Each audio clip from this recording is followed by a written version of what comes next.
এই রবিবার দিনকে বিশেষ করে খাসির মাংসটা আমরা খাই। কারা কারা মাংসের দোকান থেকে মাংস কিনে এনেছে? হবে আমরা কিনেছি।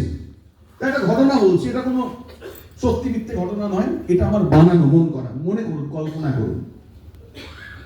আমি একটা মাংসের দোকানে গিয়েছি, জবাই করে একটা খাসিকে ঝুলিয়ে রেখে দিয়েছে এবং তাকে পিস পিস করে কেটে, তাকে পিস পিস করে কেটে 250 গ্রাম, 500 গ্রাম, 1 কিলো, রঞ্জিত গেলে 2 কিলো, এই করে করে তবে মাংস কিনে নেয়। এবং একটা দুটো ছাগল বা যাকে বলা হয় খাসি বা পাঠা, যাই বলাক না কেন, তারা কিন্তু লাইনে রয়েছে। কেন? এরপরে তাকে জবাই করা হবে।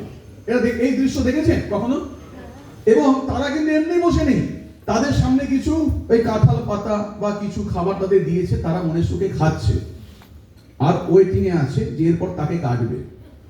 হঠাৎ করে দেখলাম একটি বাচ্চা ছেলে, আমি তো জানি একে বলে কোনো লাভ হবে না, একটি বাচ্চা ছেলে, বাচ্চাদের মন তো খুব সফট হয়, একটি বাচ্চা ছেলে গিয়ে কি করেছে, তার কষ্ট লেগেছে, এর মধ্যে মেরে ফেলবে, তো কি করেছে, দড়িটা খুলে দিয়ে ছাগলটাকে টেনে বাড়িতে নিয়ে যাবে। কেন? ওকে বাঁচানোর জন্য।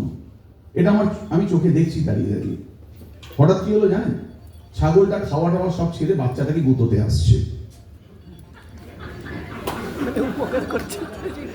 আজকে ডিরেক্ট সেলিং বা নেটওয়ার্ক মার্কেটিং এ আমরা হয়তো বাচ্চা ছেলে, কিন্তু আগামী দিনে যাদের মৃত্যু না হয়, যেন জবাই না হয়, তার জন্য প্রতিটি মানুষকে আমরা অ্যাপ্রোচ করছি, আর মানুষ আমাদেরকেই গুঁতোতে আসছে। এই ঘটনাটা